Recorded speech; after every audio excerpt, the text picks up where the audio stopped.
What's up, everybody? So happy to be here tonight. This is a very special night. This is our inaugural episode of the Creative Conversations podcast, which serves to help creatives create and think business. And for this first episode, I have a very special guest. It's a good friend of mine and former coworker. We are both entrepreneurs, and tonight we're going to talk about his business and his journey as an entrepreneur, and just some of his experiences and tips that he may have. And we're just going to have a good conversation, guys. Again, we want to make it laid back, have some good dialogue, and bring value to your days. But without further ado, I would like to introduce Josh Macalinao of the Nabu Market. What's up, Josh? What's up, brother? Hello, everyone.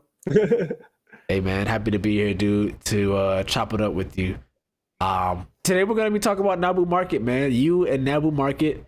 I want you to actually, before we get started, let's do the toast, because we said we are going to do the toast. So to your first episode. Toast to the first episode of Creative Conversations podcast. But we're going to jump right in, guys. Josh, man, go ahead and get your sip in. Thank you, sir. For sure. Bro, but Nabu Market, go ahead and tell us what it is and about your journey to founding this company. So Nabu Market is an online marketplace that helps to search and discover local farms. And kind of like the backstory of how I started the company was right around my senior year of high school.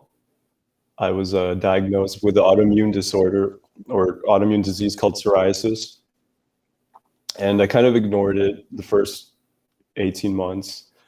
I went to college, picked up a bunch of horrible habits with my diet and exercise regimen, and just binge drinking all night, just classic college student stuff. And so eventually, after 18 months, I was living in California because I actually went to school for film. I moved from Miami, Florida to Los Angeles to study film. And when I was living there, the dry weather, because I grew up most of my life in tropical weather, and actually my skin doesn't fare too well in dry weather. So it got really bad when combined with like all the horrible habits I had. So eventually I had to move back. I actually dropped out of film school and moved back to Miami, where I thought it would probably be better for me. I had the ocean, the ocean and the sunlight actually helps a lot with psoriasis because the UV rays from the sun actually reduces inflammation, and it just helps reduce the itching and everything. And so I moved back, started working as a part-time sales associate at Adidas, selling shoes and clothes, and also working on my career as a video editor and videographer as well. So I kind of did both just to get some experience. And so around that time, I started to do a lot more research on like what I could possibly do to kind of optimize my body to like naturally heal itself, because I was in this position where I didn't have health insurance at the time, and pharmaceutical drugs, I didn't want to basically I didn't want to take any pharmaceuticals, and they turned out to be a little bit too expensive sometimes, so I didn't want to burden my family with the financial burden of it. And so I turned to just trying to find natural remedies of how I could possibly help myself with my psoriasis. So I started researching, things about nutrition and diet. And I basically found that during my research that there's 3 key pillars of health that we have. And they fall in this order, which is number 1, sleep is at the top of the list. Number 2, diet. Number 3, exercise. And they go in that order because your sleep kind of dictates the kind of cravings that you would possibly have, because if you don't get enough sleep, you're going to start to crave more carbs because your brain is going to need more carbohydrates to function. So for example, if you didn't get enough sleep the night before, you wake up the next day and you start to crave real really carby foods like pizza or something. And because your brain is craving carbohydrates. So once I found that out, I realized that I need to get better sleep. So that was kind of the lead domino for my health. So once I started getting better sleep, my body didn't crave carbs anymore, and I didn't need to eat those unhealthy foods. And the next step was getting my diet and my nutrition dialed in. And that was when I kind of discovered eating more fruits and vegetables, eating higher protein and moderate fat. And right around this time, I started making green smoothies every day because I just felt in love with how I felt drinking green smoothies all the time, and all that nutrition is just really good for you. So I started shopping at Publix a lot more often, and that's where I kind of had this epiphany when I was shopping at my local Publix. I was looking for some leafy greens for my smoothies, and one day I just picked up like this, because it usually comes in like these really bulky packaging, and I just picked it up and flipped it over, and I realized like I had no idea who was touching my food or handling my food before I bought it or before I put it in my body.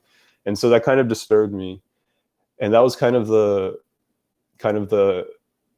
genesis of this business. Was I realized that I wanted to have a more intimate relationship with the people that grew my food and handled my food. And so, that day I went to my apartment. I lived in an apartment that right next to Publix, and I was looking out my balcony. I saw this empty lot of land right next to my apartment building. And, I thought, hey, that would be a cool place to have a community farm. And so called up my best friend that day, and we decided to actually build a indoor vertical farm in his garage. It's like a nice. I saw that picture. I remember that guy. He was a DJ, wasn't he?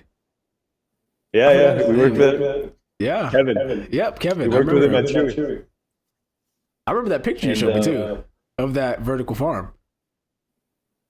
Yeah. We still have a lot of photos on Instagram if you guys want to check it out.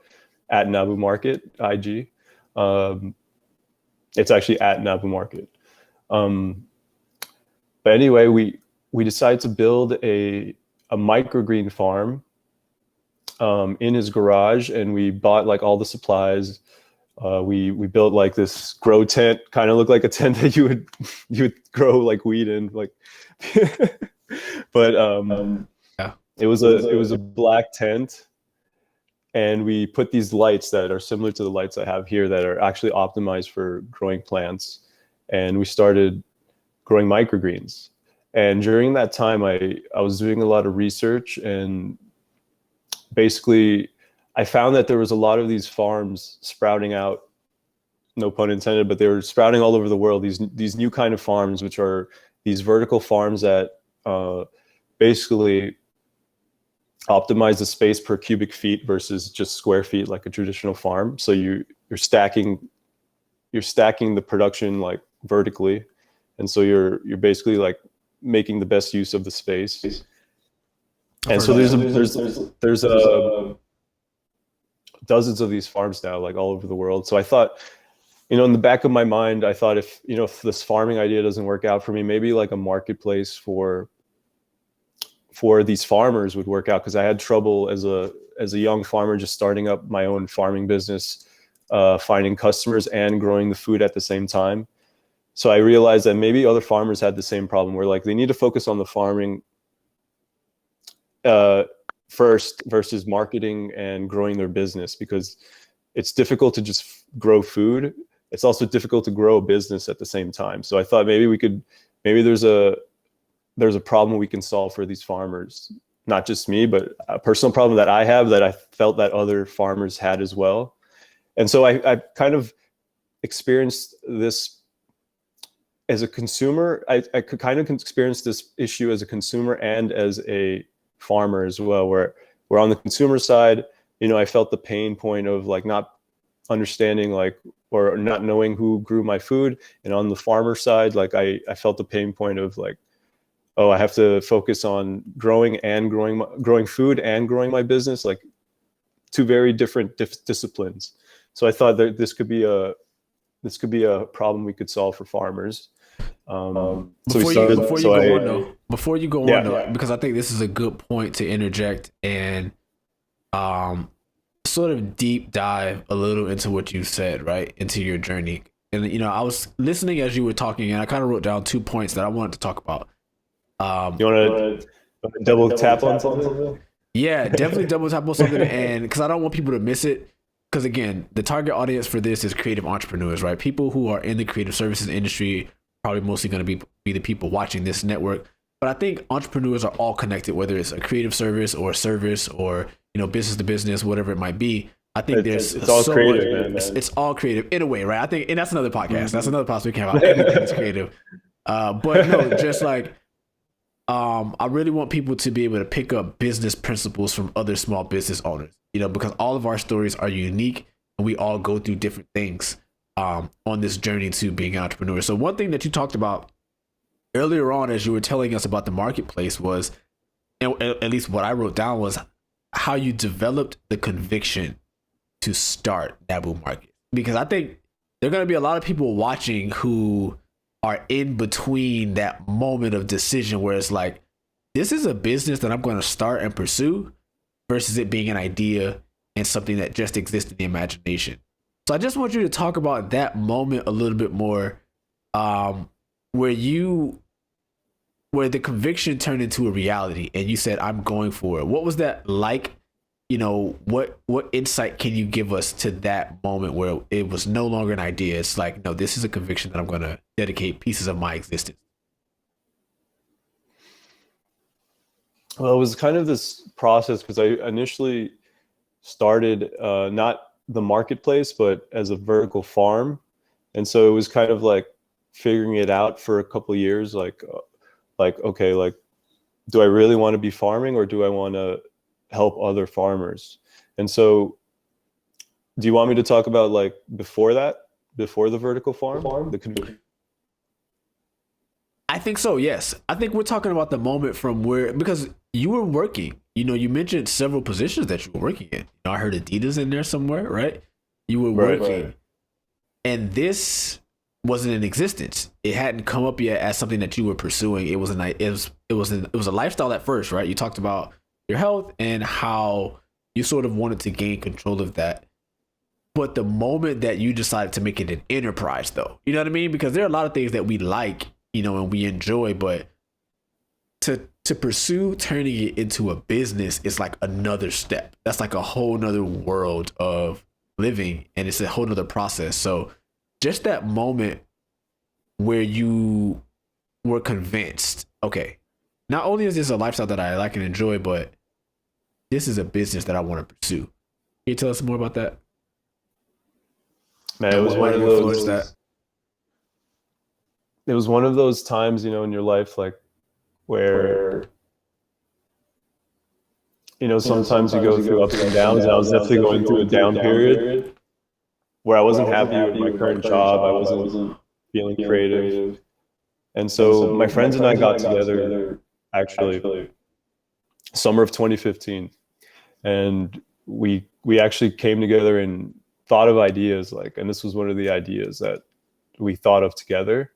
And in the beginning, it was something that me and my friends could do together. And that was like one of the things that really I guess catalyzed the conviction that I had, was like, oh, I could work on this with my friends. And I'm in this position where, I'm working part-time job as a salesperson and doing, gigs here and there for video work. And so I realized when I was in my early 20s that if I wanted to really,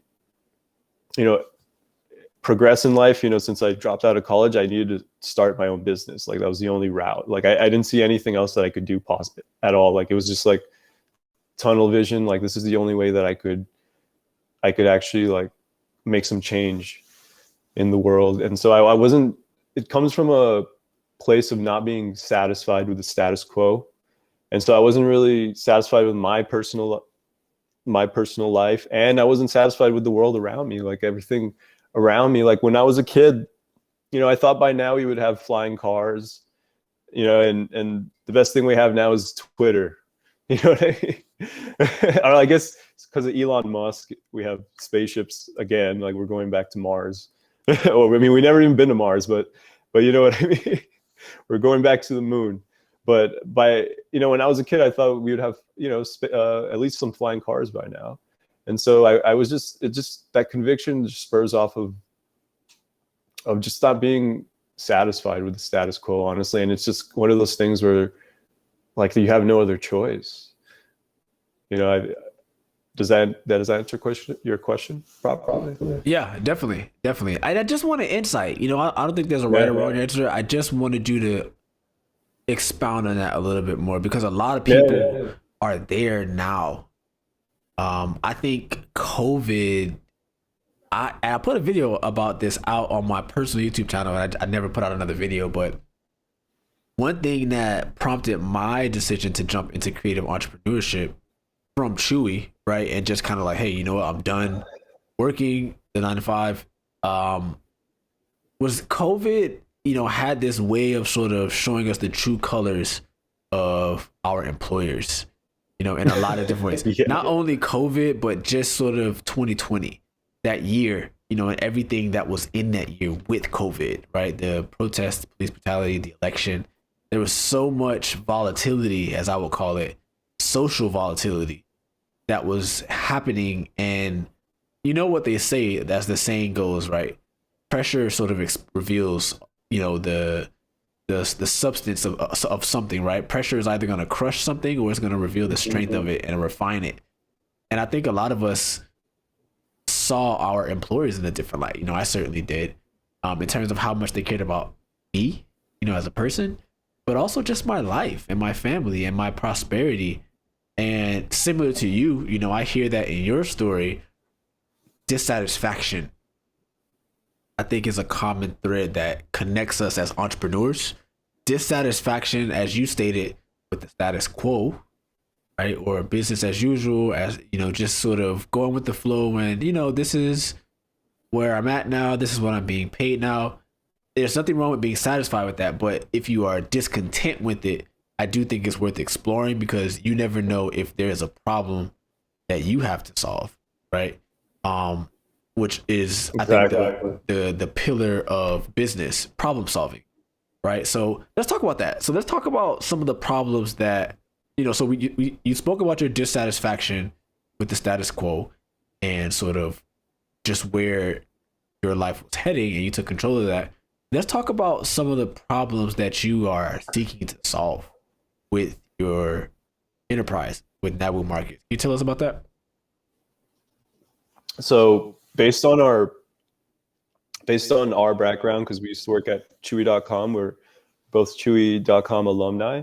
But one of the things that I've taken to heart that we learned during our time there was when we were at customer service, actually, like both you and I, like we learned a lot about customer service and how could that be a core differentiator for a business. And so what I want to do is apply those principles that we learned at Chewy.com and apply them to my business. And essentially it's an e-commerce business, right?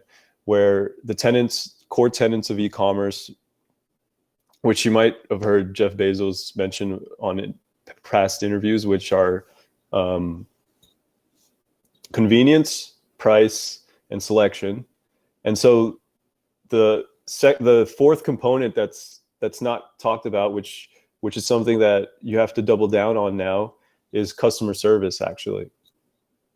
And customer service forces a company to be customer centric. When you focus on that core tenet of customer service, you're actually working from your customers' problems.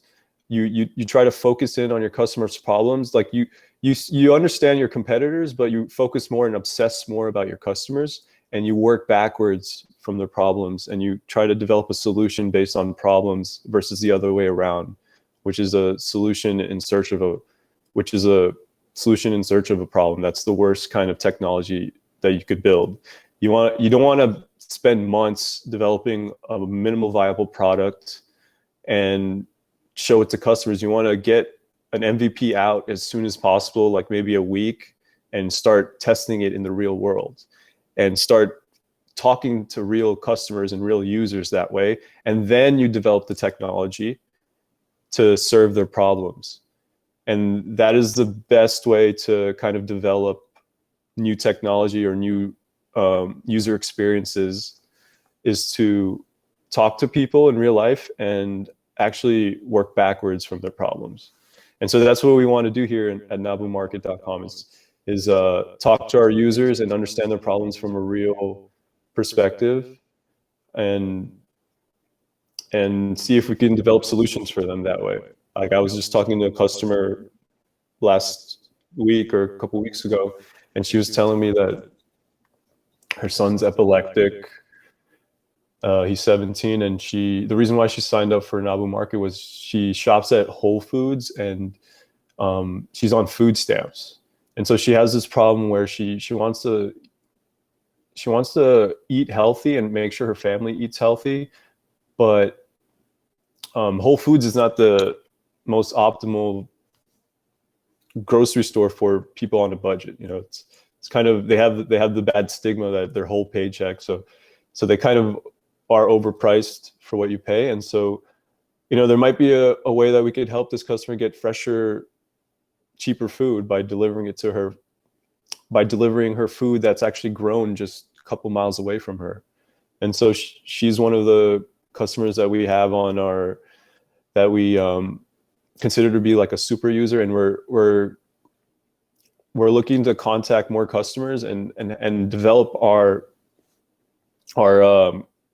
user experience based on real customer feedback, versus just developing a solution in a vacuum and trying to push it towards a customer. We want to do the opposite. We want to develop the solution with our customers, versus what I just said, which is the wrong way to create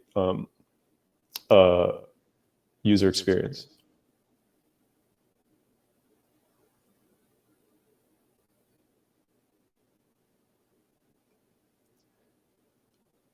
You're on mute, bro. Oh, sorry, dude. No, I was saying that's great. I love to see it.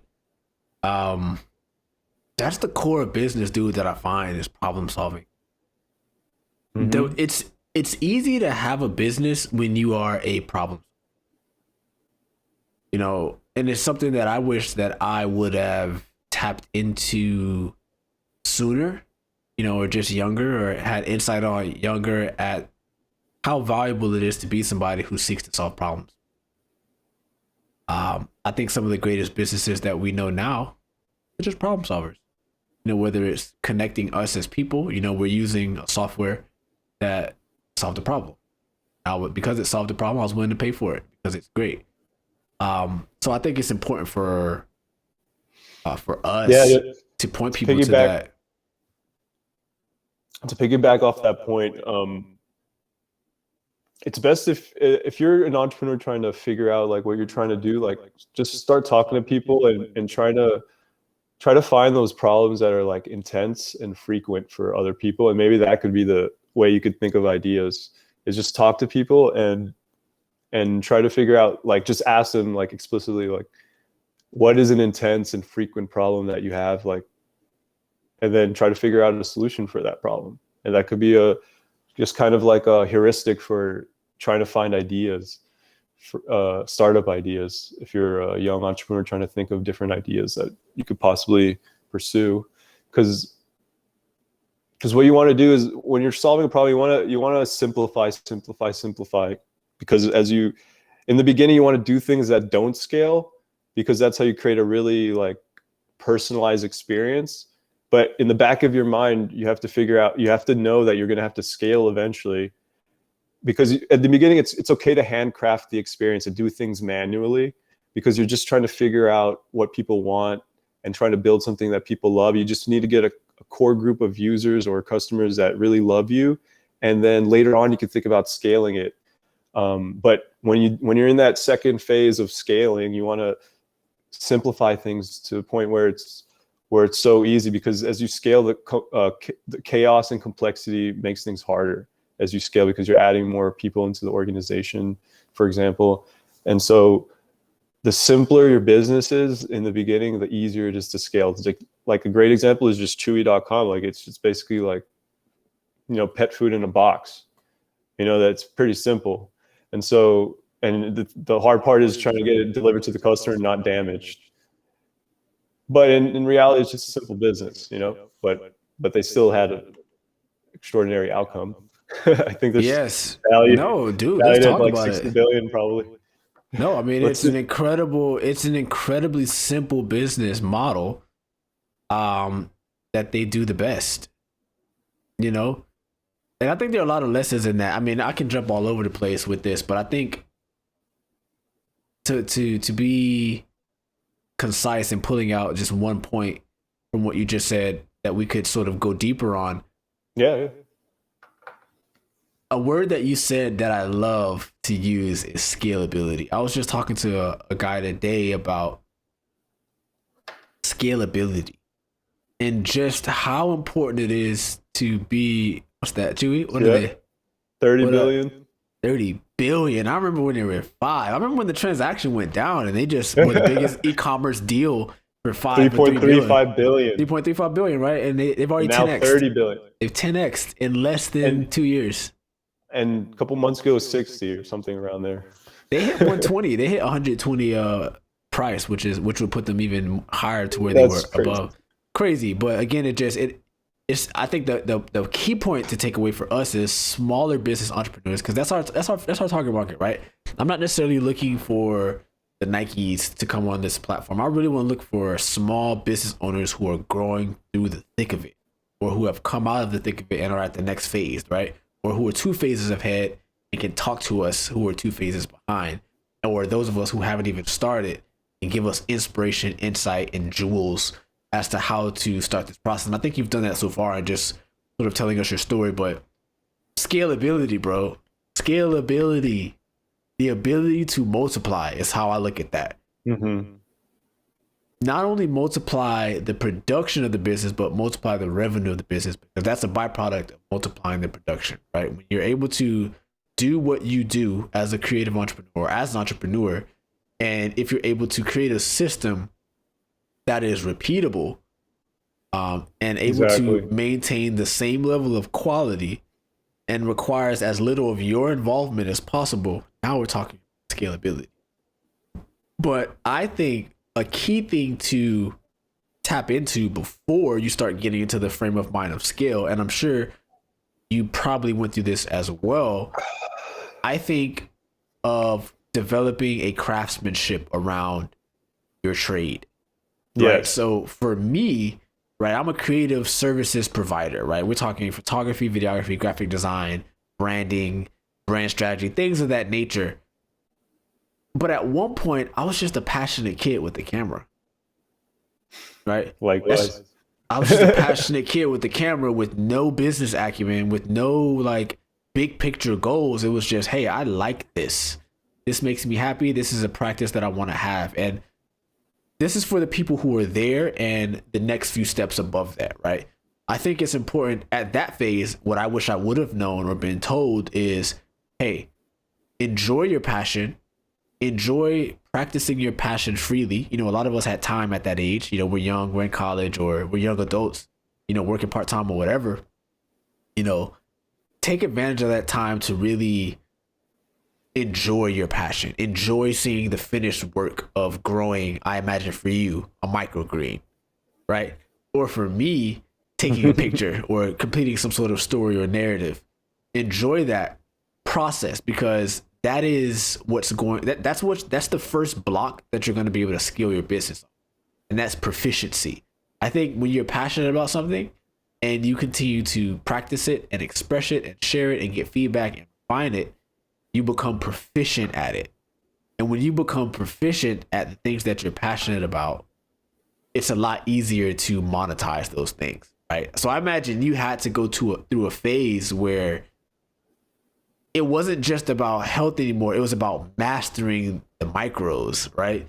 And the data, and understanding the nutritional value of things. It sort of picked up. Like, am I right in saying that? Did you have a similar experience to where like you had to cross over from just being passionate about it to really getting into the science of things? Yeah, 100%. Like just diving super deep into it.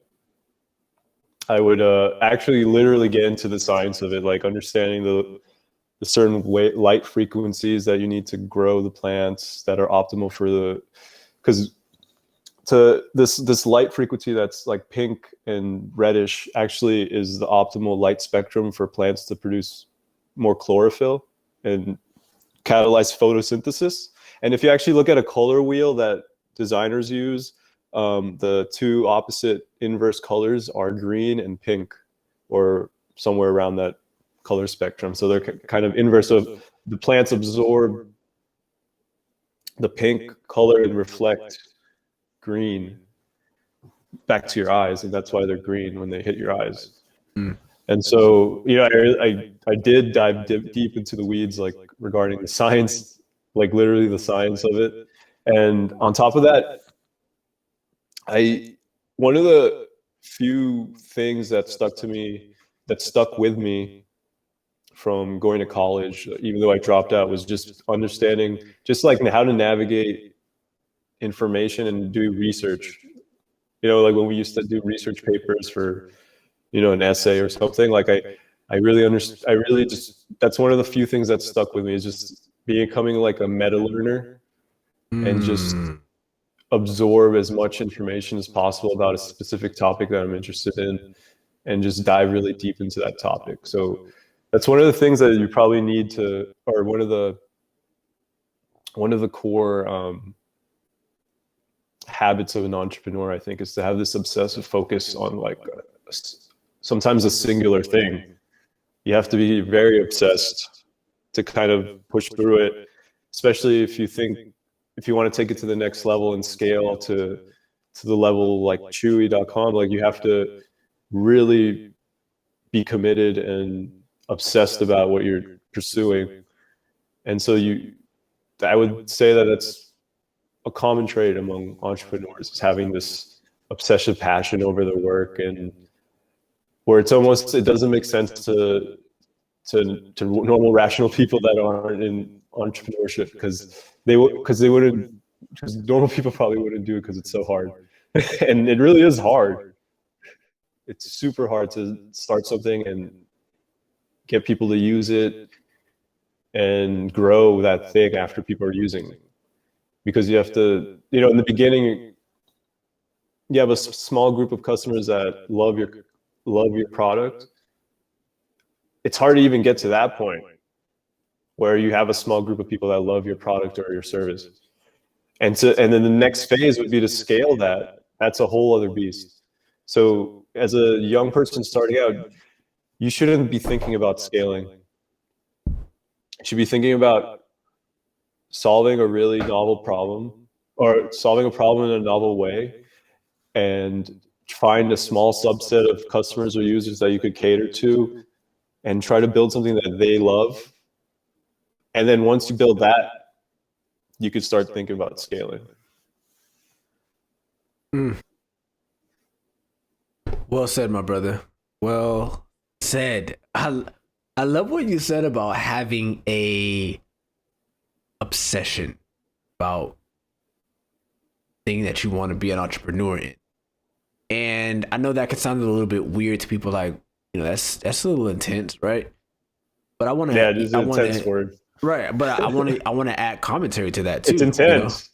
It is intense, right? Experience. I think I heard it said. I was watching an episode on the show called Earn Your Leisure on YouTube. Biggest financial podcast in the world. These two guys who just set out to inform communities of color about finances, and help them become financially free. They had a guy on, I think his name is Steve Stout. I could be saying that wrong, but he's just this behind the scenes character, this mover and a shaker, this people connector, this ideator. And he talked about having an irrational belief in idea, right? And I think that's important as an entrepreneur. Now, I'm not proselytizing to go out and just have irrational ideas and start all of your irrational ideas. That's not what I'm saying. What I'm saying is when you become passionate about something, right? Say for me, it's the production side of creativity, right? Photography, designing. I like to give oversight to that's my passion, right? When you enter the phase of proficiency, I think this is where you can start to develop an irrational belief because you've already entered the objective.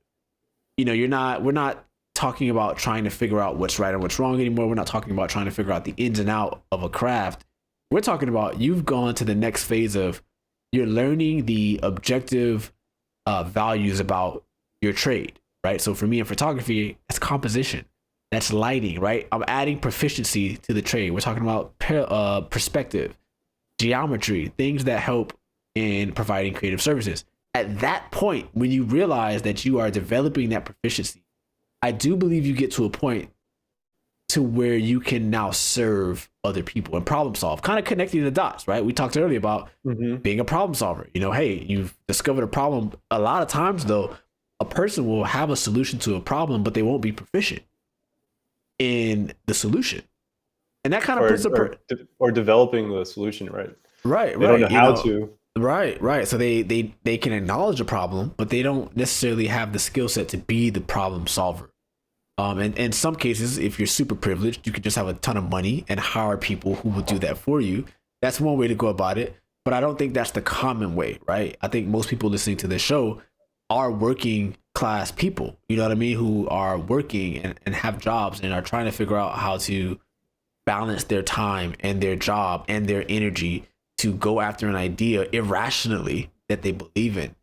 What would you say to those people, right? Those people who are working, but who have this irrational belief in an idea and want to start a business to help be a problem solver and generate profit from that solution, from building a solution to that problem?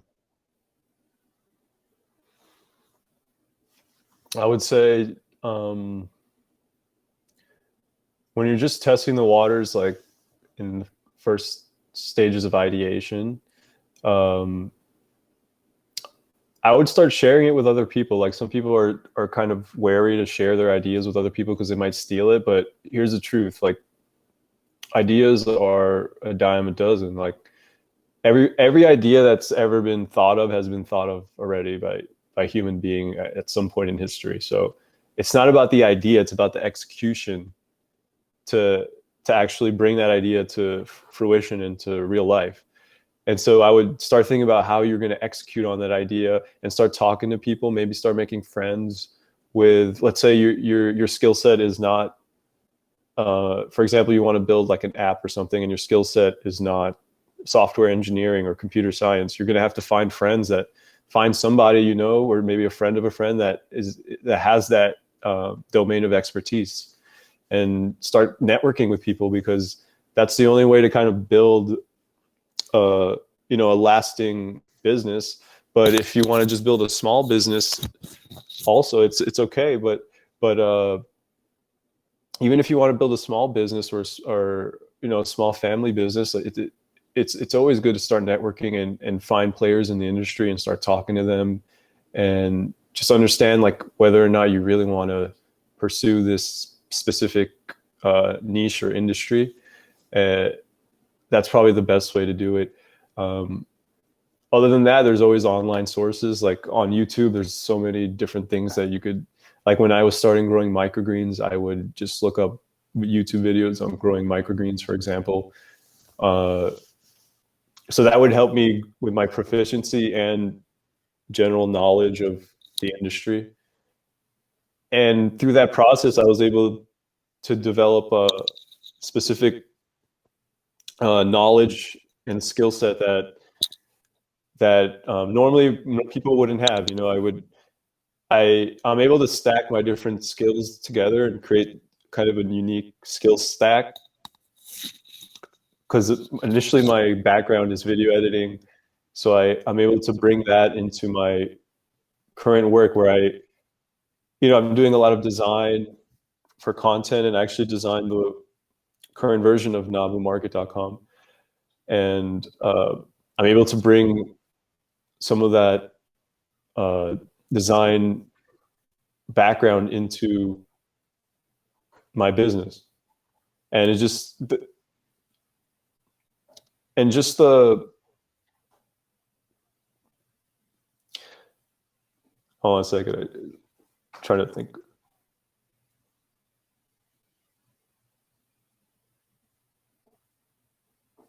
Take it.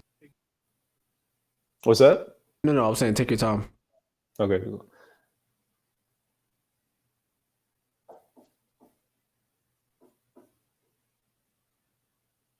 All right, so basically, what was the initial question again? No, because I got off on a tangent. Oh man, hey, look, man, that's the rawness of podcasting in the show. But no, I was talking about, and I think you kind of answered the question, even through your tangent. Was just kind of going from passion to proficiency, Right. right? Going from passion to proficiency, and developing the skill set to execute a problem. I talked about the privilege of some people to just kind of finance that, but I was asking you to encourage sort of that person who is still working. You know what I mean? Like a lot of entrepreneurs are still also working. You know what I'm saying? So like I said, when you go from that passion to process proficiency stage. So I was saying, like, networking and finding sources of information like really helps develop that proficiency, because you start to talk with people and you just kind of develop that muscle. It's like a muscle, if you don't use it, you lose it. Right. And so you start, and also that creates conviction as well, because you kind of have this social accountability involved, where you start talking it out in the real world. You feel accountable for your ideas, because you want to be a man of your word. Your word is bond, so you want to make sure that when you tell someone something, that you're going to follow through. And so that kind of helps develop that social accountability if you share it with other people. So I would recommend that to people just starting and maybe are on the fence about being an entrepreneur. Love it, man. Love it.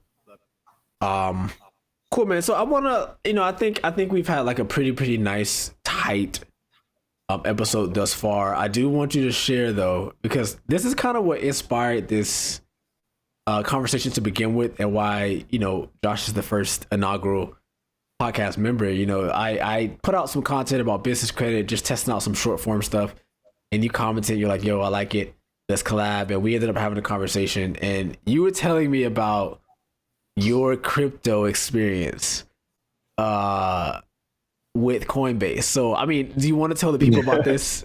Go into a little bit more detail of what I might be talking about. Well, just to segue this nice, there's a lot of hype about crypto right now because of NFTs, and which is great. Like, it's great for the crypto movement, but which could be another episode too, because NFTs will be great for creative entrepreneurs in the future. For real. I definitely gotta talk about that. Yeah, definitely gotta talk about that. We could double tap on that after this story. Eternal digital real estate? That's crazy. Yeah, or just being able to sell any creative content or asset that you create to crowdfund your business. And so I've been a Coinbase user for a few years now, since 2017. And one of the main reasons why I've used Coinbase as a platform to hold my Ethereum and other crypto was because of liquidity. Coinbase makes it really easy to link a bank account, so I decided to hold my money there, and a month ago it actually got hacked, and just felt really bad. Everything was stolen away from me. So now I don't recommend holding your money in Coinbase. I would like to let your audience know, or everyone out there who's listening to this,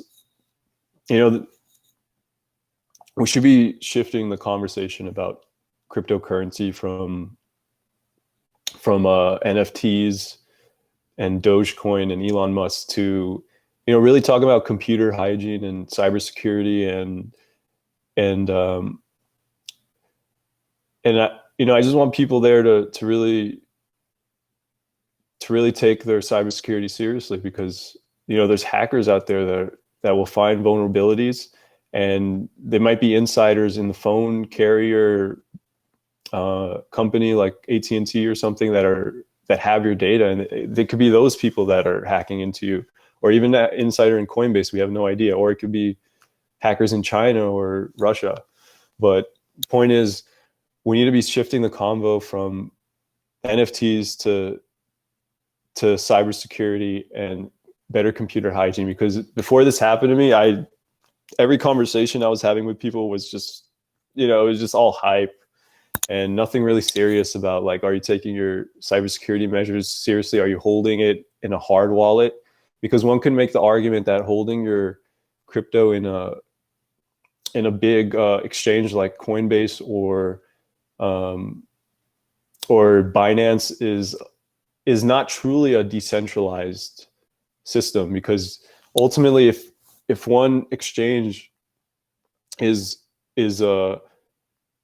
capturing all the value in the market, that's centralizing everything, versus the true mission of crypto and blockchain is to decentralize the system. And it's kind of defeating the purpose of decentralization, but at the same time, it's kind of a necessary evil, because the mainstream needs to adopt the technology for it to happen. So it's kind of this weird gray area we're in now, because so basically the laws haven't caught up to the times and the technology, and people like me are left in the dust because we don't have any money back guarantee. When I get my money stolen from Coinbase, basically Americans are getting their money stolen with no money back guarantee. And eventually this is going to have to change. Like, this is kind of unacceptable. And to make things worse, Coinbase doesn't have any customer support.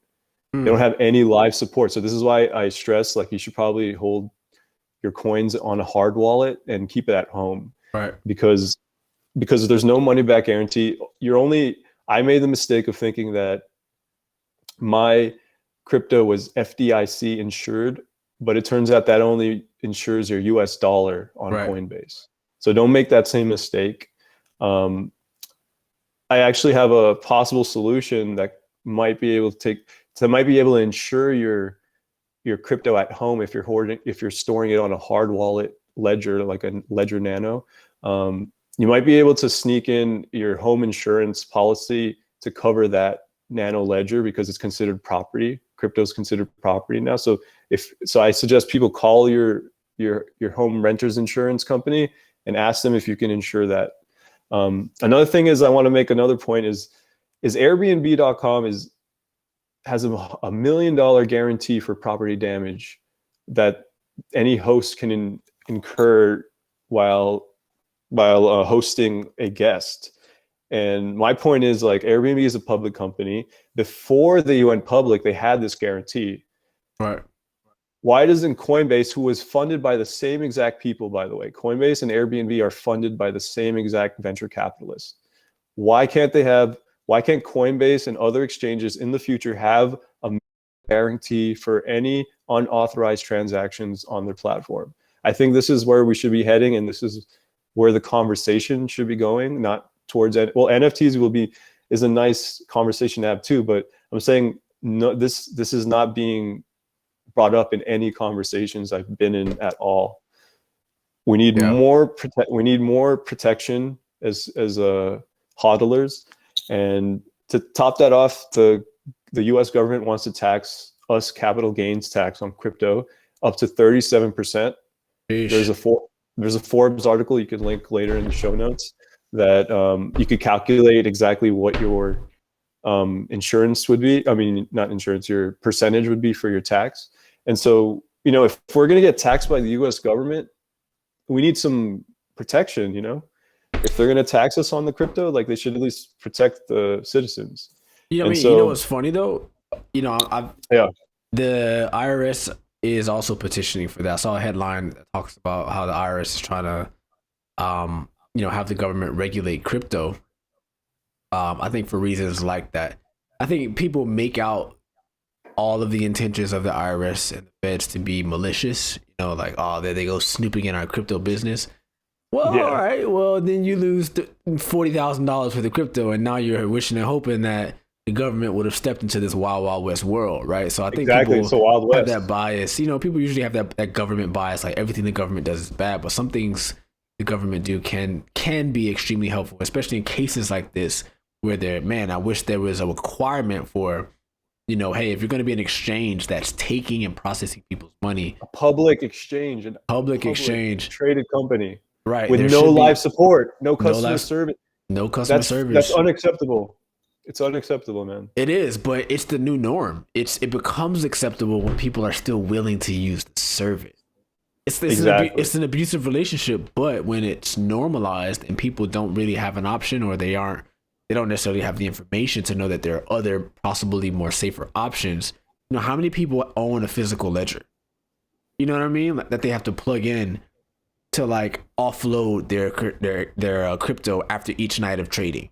Like, that's a discipline of a professional, of someone who understands and who has the knowledge to know how to operate and move in this dangerous ecosystem. But how many people know that, right? So I think that's one of the things that is an obstacle. I don't think it's a big obstacle in adoption for crypto. It's one of the obstacles that will have to be overcome for, you know, I think crypto to become sort of a staple in our world. It's gonna become a staple despite. I just think I'm curious to see how that situation is overcome. And that's the issue of safety, and protection Exactly. from hacks like the one that you endured. Well, it's just to me, it's like the internet in the '90s. Like we didn't have any money back guarantees on the internet, and Yeah, it took 10 years, maybe 20 years, for people to make enough noise, for enough people to get online, for them to change like the policies. And right, that's what happened with Airbnb. That's why I brought it up as an example. Like when Airbnb.com first launched, they didn't have a guarantee for hosts if damage happened. But right, eventually, damage happened, and someone threw a party in an Airbnb, and a lot of damage incurred.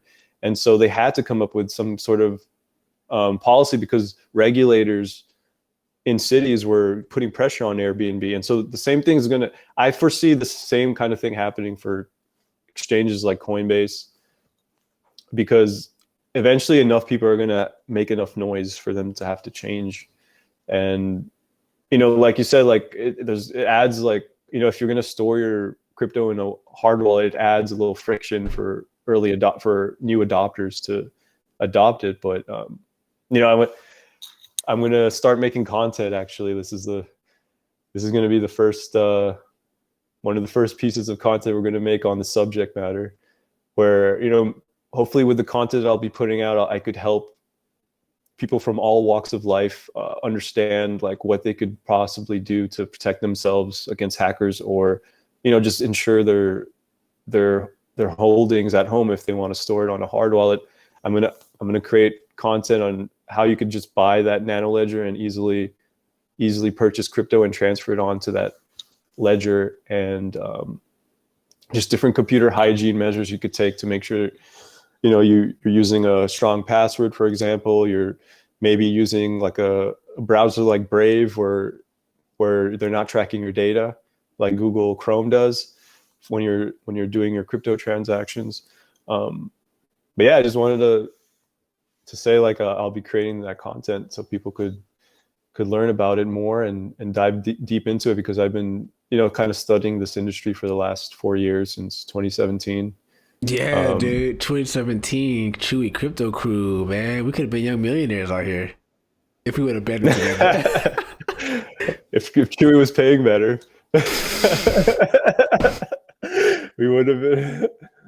If we had money to invest in crypto. No, I but bought ETH at like $70. oh, dude, that's When I crazy. Yeah, I heard. was going through my wallets. I just, yeah, this last week or something, within these past few weeks, I was going through my old wallets, and I think at max I had about 5 ETH at one point. Like Dang. 5.4 ETH that I was like sending to Qcoin to buy some ridiculous coin. I was just like blown away that a second wave came. You know, like I even slept on it. You know, and I was heavy I into it. slept I slept on it because I was scared this whole year, man. Dude, I just wasn't. I wasn't tuned in. I remember. man, what's his name? I think his name is Chris. He was a PA. Oh He was yeah, also yeah, a yeah. really funny guy. He creates content as well. I gotta have him on the show. He's a great guy. He has some pretty cool stories to tell. But he would always talk about the halving of BTC.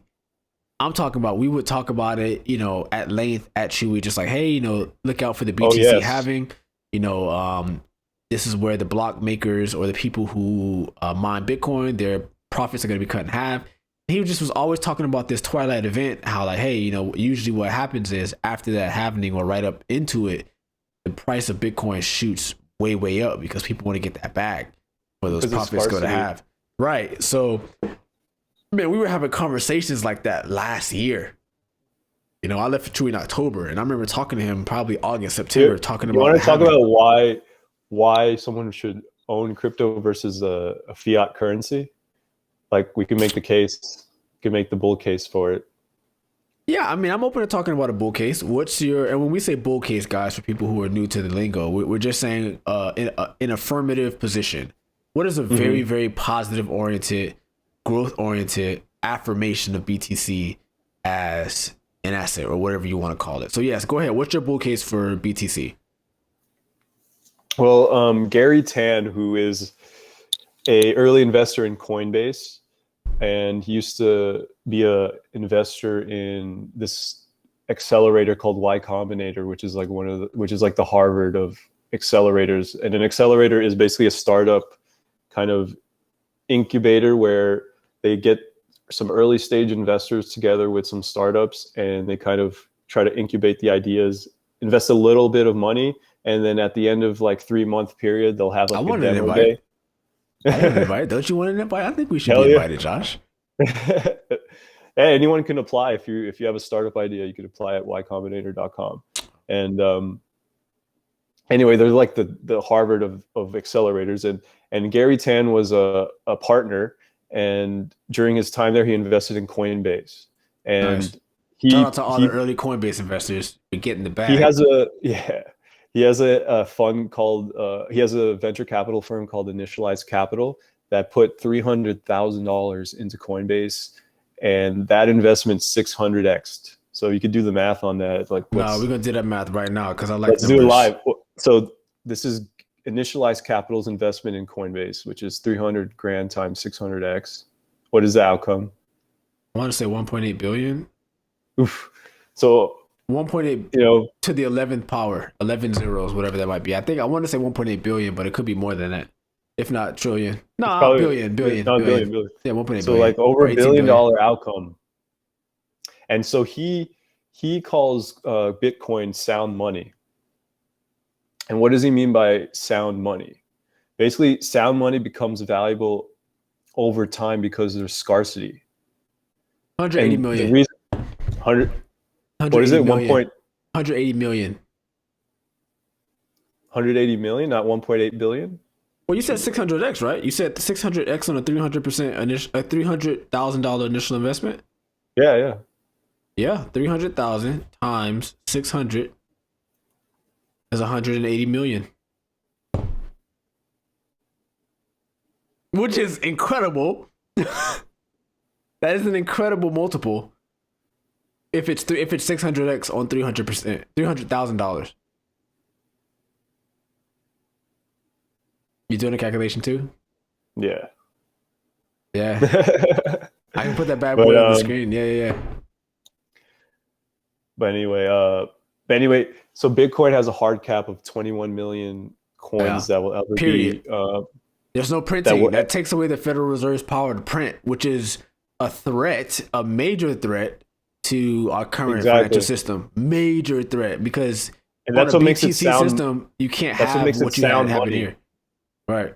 It's engineered and designed to be sound, fundamentally Right. sound, versus US dollar fiat, which is not sound because you could just print unlimited amounts of fiat currency. And we've seen this Right. happen in Africa, like with the Zimbabwe dollar or something, where they had $1 trillion bills, for example. Like when I back in like 2002, my sister was living in Italy, and before they joined the EU, they had lira, and you could exchange your US dollar for like a million lira, and so you would be a millionaire in Italy Right. because of the exchange rate.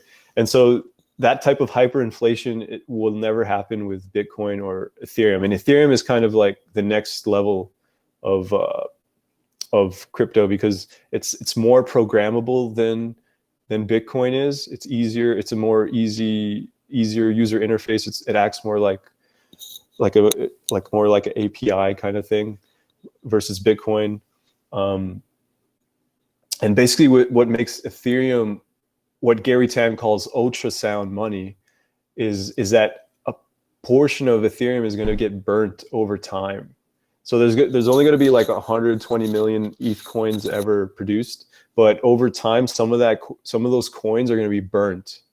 And Dude, that's a basically, crazy number. There are what 120 million. seven. First of all, the number of Bitcoin is crazy in terms of supply, and the number of Ethereum is gonna be crazy as it continues to get burnt. How many people are on the planet? 7 billion plus, and you're telling me Almost 8 billion. Almost 8 billion, and there are only ever gonna be 21 billion Bitcoin. We're talking hundreds of million of Ethereum, and I think that's So naturally, what teases the upside to these. If you look at Bitcoin as just a technology, like the more users that adopt that technology, the more valuable that technology is going to be over time. And basically it's correlated to the amount of people that are using it. And so the more people that actually use it or actually buy it, the more valuable it will be. So eventually, if a billion people are using it, like that, the value of Bitcoin will probably reach like $500,000 or something like that. Right. And we haven't even reached the point because institutions are rejecting it for the most part, by and large. Because of the security issues, like people like getting hacked, like me, like institutions haven't even gotten into it because it's so volatile. And part of it being volatile is that kind of Wild West kind of nature of it right now, is that, it's easy to get hacked. Round 3. We went through it 2017, rushed up to 16K and came back down to 3 and went back up and then came back down again during the COVID. So this is kind of like round 3 volatility. And what we're noticing is every single round, it has a lower low, it has a higher high. Bitcoin hit something stupid. Who would have dreamed 2021 would have saw a 60K BTC? Right? In 2017, like all of us in that Chewy office talking about our IPOs in Telcoin, right? By the way, Telcoin did 14,000% year to date. To date. That's 2021, bro. Telcoin, the same Telcoin that was less than a penny, did 14,000% year to date. You would have put $1,000 in Telcoin this year, you would have made $140,000 per thousand that you. How bizarre is that? I shouldn't have sold my Telcoin. Bro, I still have some Telcoin and Qcoin, and I was upset. I was like, I was over here trading these less than a penny. But again, I think that's a part of participating in a market, in a foreign market. And I'm going to close out the episode with this, and I want you to give some parting words for our listeners, many of whom are possibly not yet business owners and are aspiring and are sort of, they're sort of sprouting beyond the phase of curiosity into action and execution. And then you have the executors who are in phase, in stride, going through the struggle, going through the furnace. And then possibly you have those who are wildly successful, right? Who have established a system, who have built process and are in it full time. That's sort of the gamut that I think of listeners that I think would listen to this and that I'm targeting. There is kind of how we're having this conversation about our crypto experience together. We ultimately learned. We started in 2017. We know more now than possibly most people who probably started this year with their introduction to crypto. You get what I'm saying? And the point I'm trying to call out is just sort of being curious and investigating curious ideas early, right? I think that's a part of entrepreneurship. I think that's a part of developing and becoming a problem solver, because I think all entrepreneurs should classify themselves as problem solvers, whether a creative entrepreneur or not. You are a problem solver as a business person, but being okay with learning, right? So you and I were participating in a market like crypto in 2017. guaranteed at least 100,000 there based on our investment. I know you invested at least $1,000, right? I know I invested at least $1,000. That would have, just by sheer factor of participation, we would have locked in 6 figures for ourselves 4 years down the road. Wild, right? Just because we were talking about it in that same office, if we were informed enough, would have 4 years down the road secured 6 figures for ourselves. How wild is that to think about? You know, but I think my encouragement again is just to be curious early, and to suffer early, right? Go through the birth pangs of being disciplined early. You know, whether that's early in life or early in your process of starting a business. It could be a double entendre, but be early in your learning, right? I think you said something earlier that I thought was striking. Be a meta learner. Right? Yes.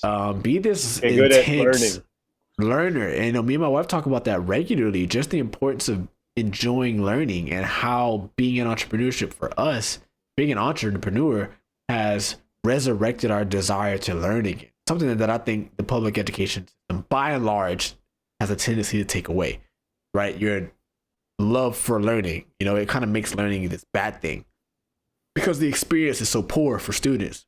But I think it is. The objective reality, however, is that learning not only is essential to our own existence as a people, but it's also essential to your prosperity as a person. You have to love to learn in order to have a better life, period. Or be a lifelong learner in general. Right. Be a lifelong learner in general. Never stop. Right. I think that's critical. I think that's very critical. So, Josh, man, we just hit the hour 10 mark. I want to wrap us up. What are some final words that you would have for that audience space that I named? What are some final words of encouragement that you would give to people? You know, when you said that, remember those operating principles we learned at Chewy that they gave us like a book, and I took a lot of those operating principles to heart. So the number one thing from that book of operating principles was these are kind of like the core values, right, of the company that the founders wrote, and they kind of distributed it across the company and gave us like nice little design booklets that had like 10 operating principles. Right. And one of the ones that sticks to the back of my mind is execution over ideation. Oh, hello. I remember that. And that's probably my favorite one. You know, it's because, you know, ideas are, you know, everyone has ideas essentially. And it's all about the execution at the end of the day of how you're going to, you know, maybe bring that idea or product to life and get it in front of customers or you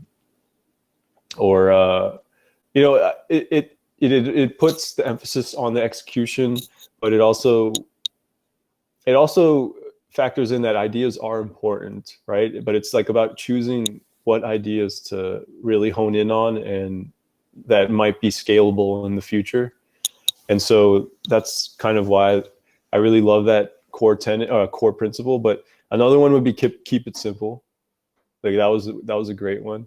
So execution over ideation and keep it simple. And I think we could do top 3. Like the third one would probably be customers first.